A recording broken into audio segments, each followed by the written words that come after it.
This is outrageous! Police harassment! I have rights! Judith Harrington's voice pierced the air from the back seat of the patrol car, her perfectly manicured hands now shackled in clunky police cuffs, a stark contrast to the pearl bracelets she usually flaunted. Her face flushed a furious crimson, clashing wildly with her designer peach blazer as she unleashed her tirade. "I am the HOA president. I have every right to inspect any property." I stood beside my fellow officer, watching with a steady gaze as the weight of her predicament began to crack through Judith's self-righteous armor. A small crowd of neighbors had gathered on my driveway, phones out and recording, clearly savoring what was shaping up to be Oak Ridge Heights' juiciest scandal in years.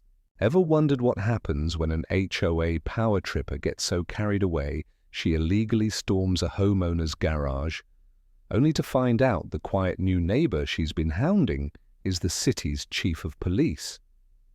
Well, buckle up because I'm about to spill the whole wild story.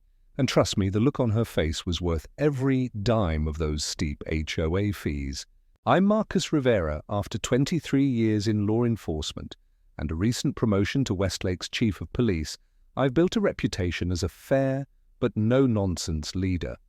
Last year, my 15-year marriage ended amicably, but left me raw, so I craved a fresh start. That's how I landed in a cozy 3-bedroom house in Oak Ridge Heights, a posh community known for top schools, low crime, and, unfortunately, as I'd soon learn, one of the most meddling HOAs around.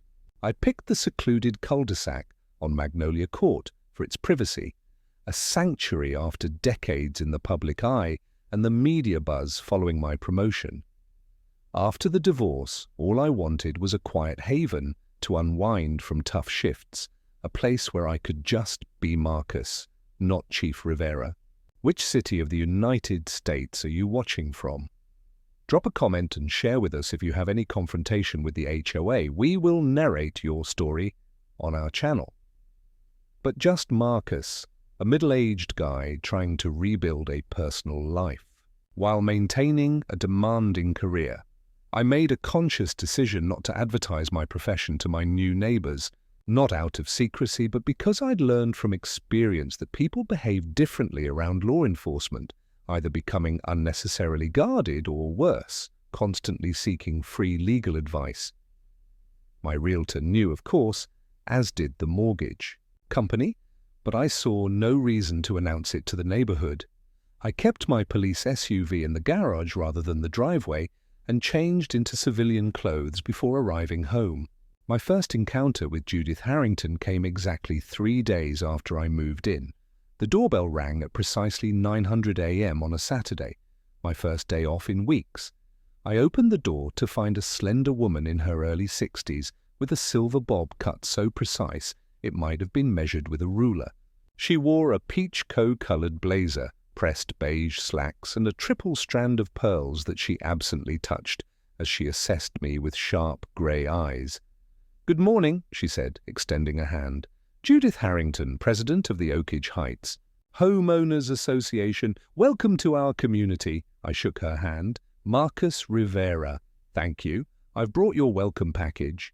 She continued, handing me a leather-bound folder embossed with the Oak Ridge Heights logo. "This contains all our community guidelines, scheduled events, and important contact information." "I appreciate that," I said, accepting the substantial binder. My realtor mentioned there was an active HOA. Active is an understatement, Mr. Rivera. Her smile didn't quite reach her eyes.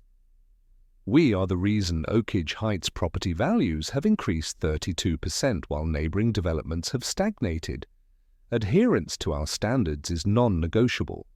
The way she emphasized non-negotiable sent up a small red flag in my mind, the same feeling I'd get when interviewing a witness who was a little too rehearsed. "I'll review everything carefully," I assured her. "See that you do. We've already noticed several potential compliance issues." She produced a small notebook from her blazer pocket. "Your blinds in the front windows are off-white rather than the Approved, oakage, eggshell. Your mailbox lacks the standard brass numbering, and your recycling bin was placed 3 in too close to your garbage bin on collection day. I blinked, genuinely surprised. You measured the distance between my waste bins.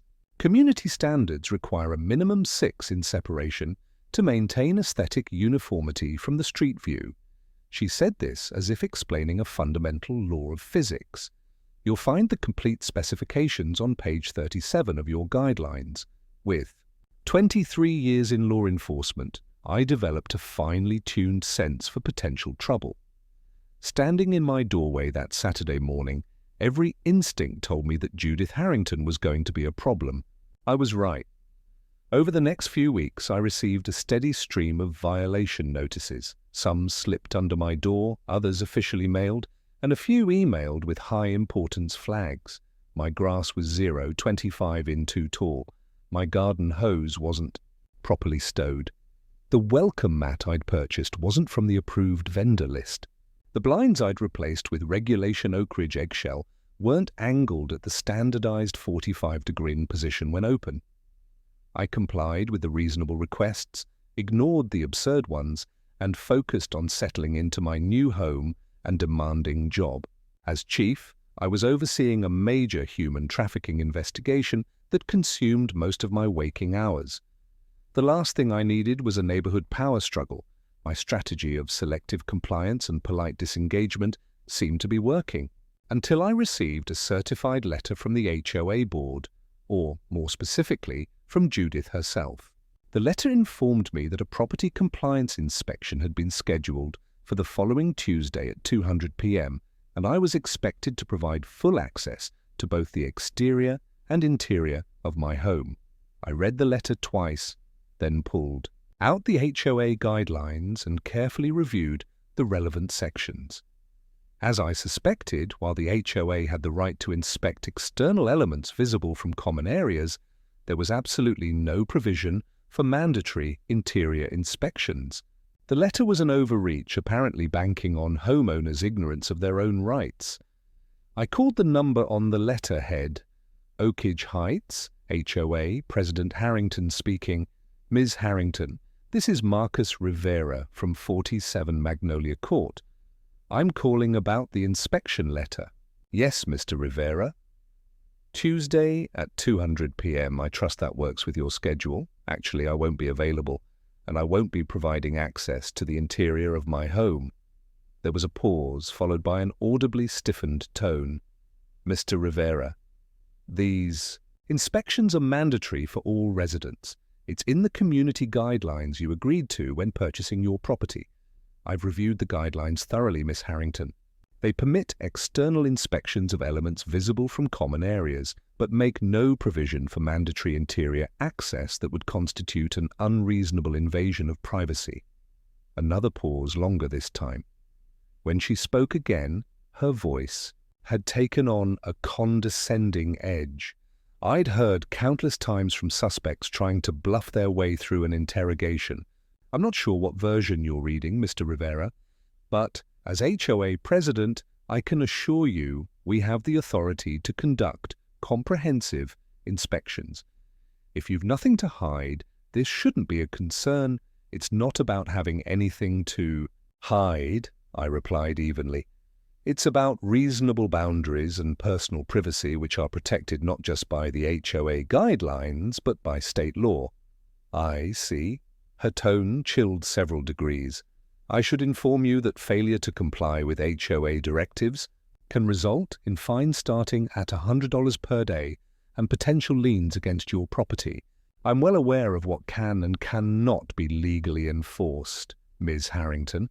I'll be happy to comply with any legitimate external inspection, but my home's interior remains private unless you can point to the specific bylaw that permits such access. I could practically hear her teeth grinding through the phone. This attitude is not conducive to community harmony. Mr. Rivera, I'll be discussing this with the board. Please do. And if the board would like to meet to discuss the actual scope of HOA authority versus homeowner rights, I'd be happy to participate in that conversation. She hung up without another word. That evening, as I was returning home from a particularly long day at the station, my neighbor from across the street waved me down. Trevor Miller was a software engineer in his 30s who had been one of the few Neighbors to introduce himself without an agenda when I moved in. Heads up, man, he said, in a low voice, glancing around conspiratorially. The HOA dragon is gunning for you. Judith? I asked, though I already knew the answer. She called an emergency board meeting this afternoon. I'm not on the board, but my wife's cousin is apparently your name came up repeatedly as a problem.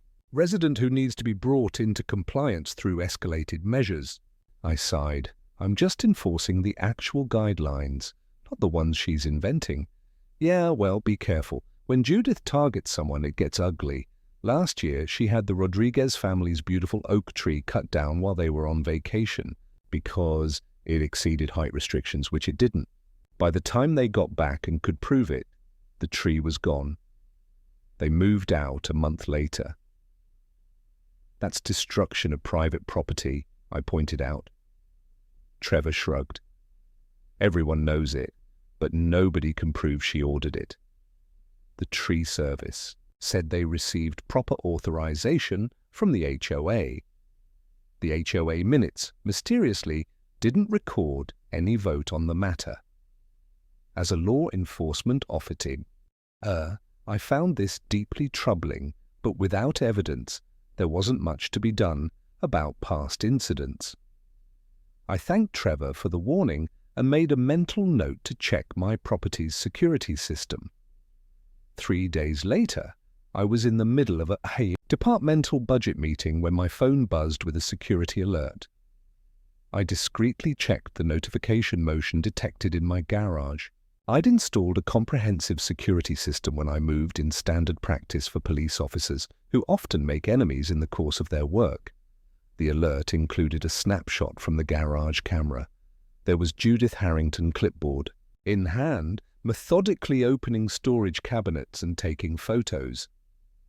I excused myself from the meeting and immediately called my trusted second-in-command, Deputy Chief Rosa Torres. Rosa, I need a favor. Someone's broken into my house. What?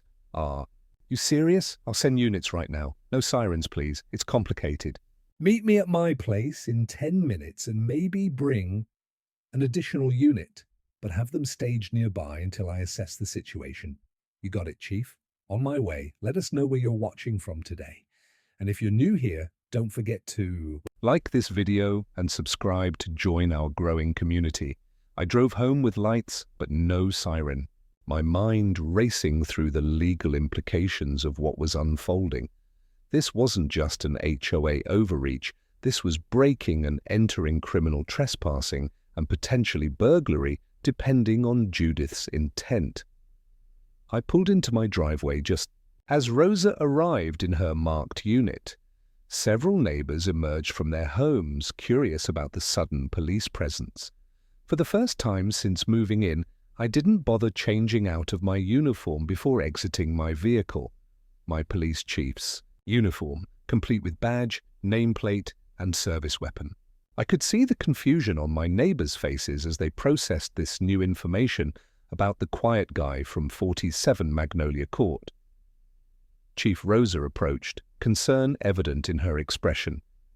What's going on? Someone broke into my garage. Security. Camera confirms they're still inside. I kept my voice professional, aware of the growing audience. I'd like you to accompany me as we address the situation. Rosa nodded immediately, understanding that this was about having a witness as much as backup.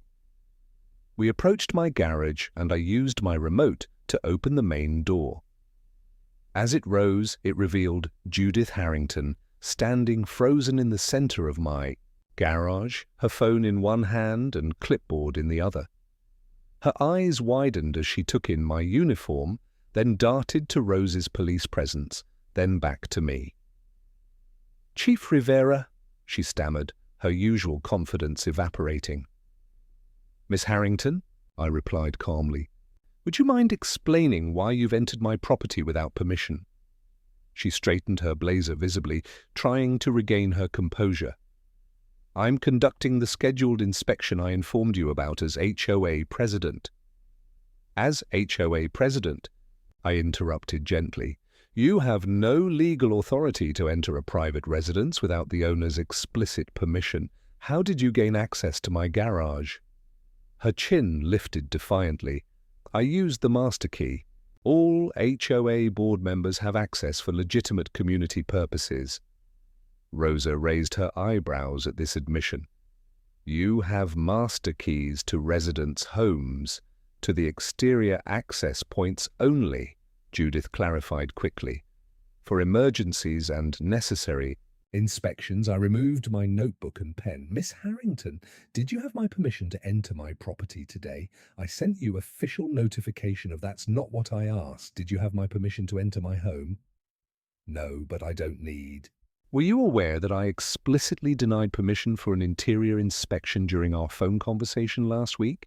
Her face flushed. You were being unreasonable and non-compliant. I see, I made a note in my book. And once inside, you were taking photographs of my personal belongings. May I ask why?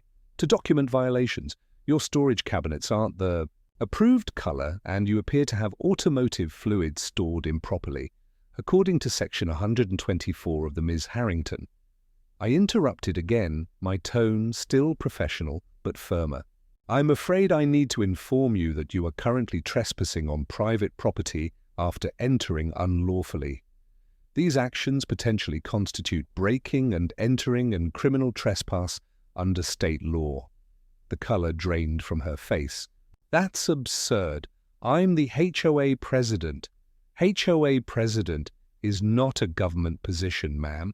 It grants you no special legal authority to enter private property without consent, even police officers. I gestured to my uniform.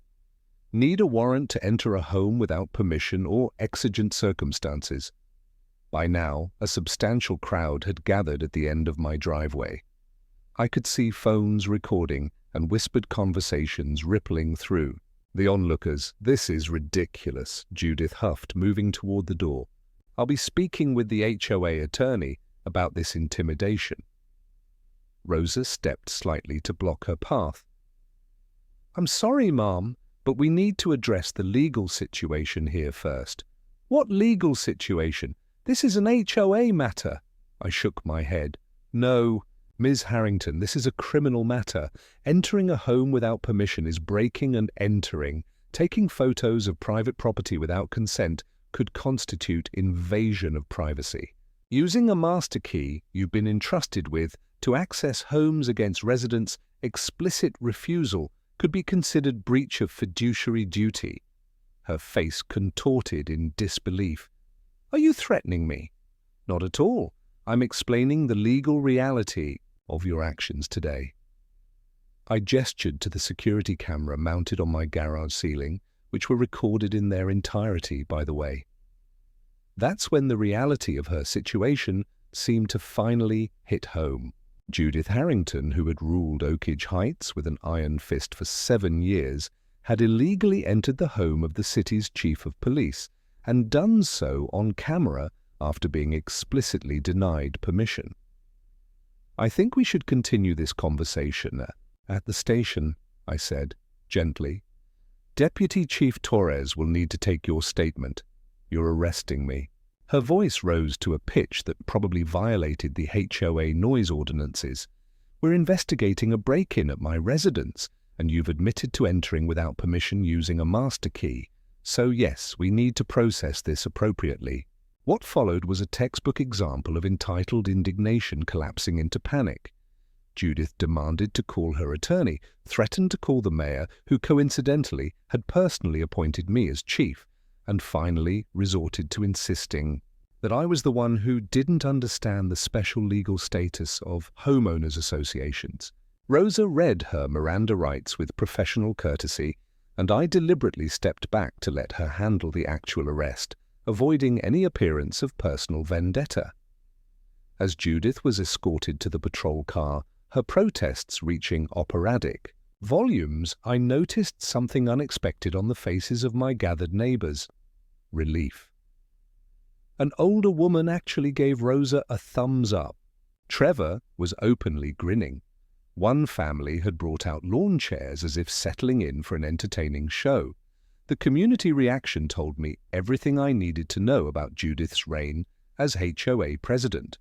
Once Judith was secured in the patrol, Carr, still vociferously proclaiming her HOA authority through the closed windows, a woman I hadn't met before approached me. "Chief Rivera, I'm Stephanie Lawrence, HOA treasurer." She extended her hand. "I want you to know that the full board never authorized master keys or interior inspections. Some of us have been trying to rein Judith in for years, but she's persuasive. I'd be interested in seeing board minutes regarding the key policy," I replied, shaking her hand. "That's just it. There aren't any." She had the keys made and distributed them to her loyal committee chairs without a formal vote. Stephanie lowered her voice. "Some of us have suspected she's been entering Homes before, but no one could prove it until now. Over the next few days, a remarkable thing happened. As word spread about Judith's arrest, residents began coming forward with similar stories, mysterious rearrangements of belongings when they returned from vacation, alleged emergency inspections. When they weren't home, detailed violation notices about items that weren't visible from outside their homes. The district attorney was building a concerning pattern of behavior that went well beyond overzealous HOA enforcement and into criminal territory. Meanwhile, an emergency HOA board meeting resulted in Judith's immediate removal as president, with Stephanie Lawrence stepping in as interim leader.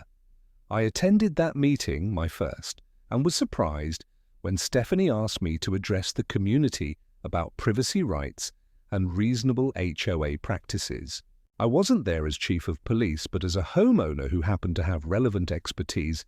An HOA has legitimate purposes, I explained to the packed community room. Maintaining common areas, establishing reasonable aesthetic standards for external features, organizing community events.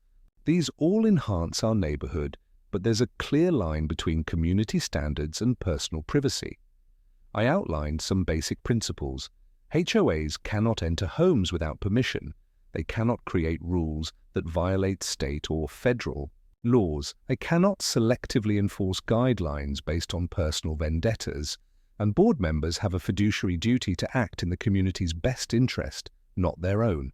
Think of it this way, I concluded. If a police officer needs a warrant signed by a judge to enter your home without permission, an HOA president certainly doesn't have greater authority. The meeting ended with a unanimous vote to change all common area locks, require formal documentation of any key distribution, and establish a residential committee to review and simplify the overly complex community guidelines. 3 weeks later, Judith Harrington accepted a plea deal for criminal trespass and unauthorized use of property. Her sentence included probation, community service, and a restraining order preventing her from entering any private property in Oak Ridge Heights, other than her own home. The district attorney chose not to pursue the more serious breaking and entering charges in exchange for her cooperation in identifying other homes she had illegally entered. The fallout within the community was substantial. 4 board members, who had enabled Judith's behavior, resigned. The HOA attorney was replaced after it emerged that he had advised board members they had broader access rights than they actually possessed under state law.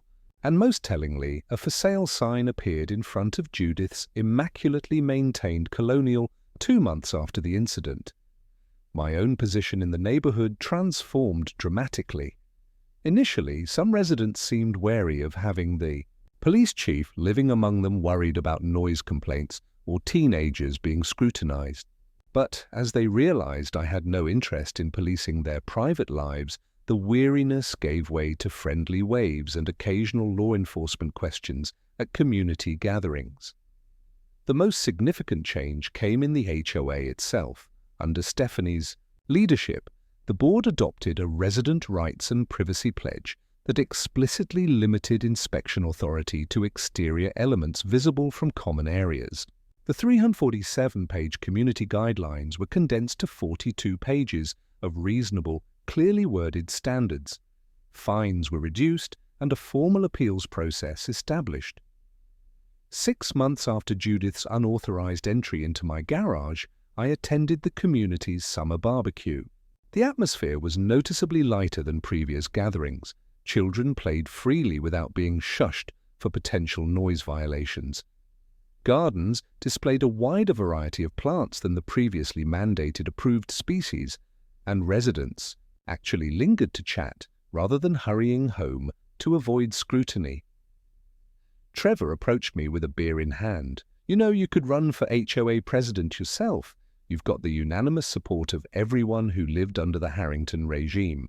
I laughed. "One leadership position is enough for me. Besides, Stephanie is doing an excellent job." "True," he agreed. "But we have you to thank for the liberation of Oak Ridge Heights.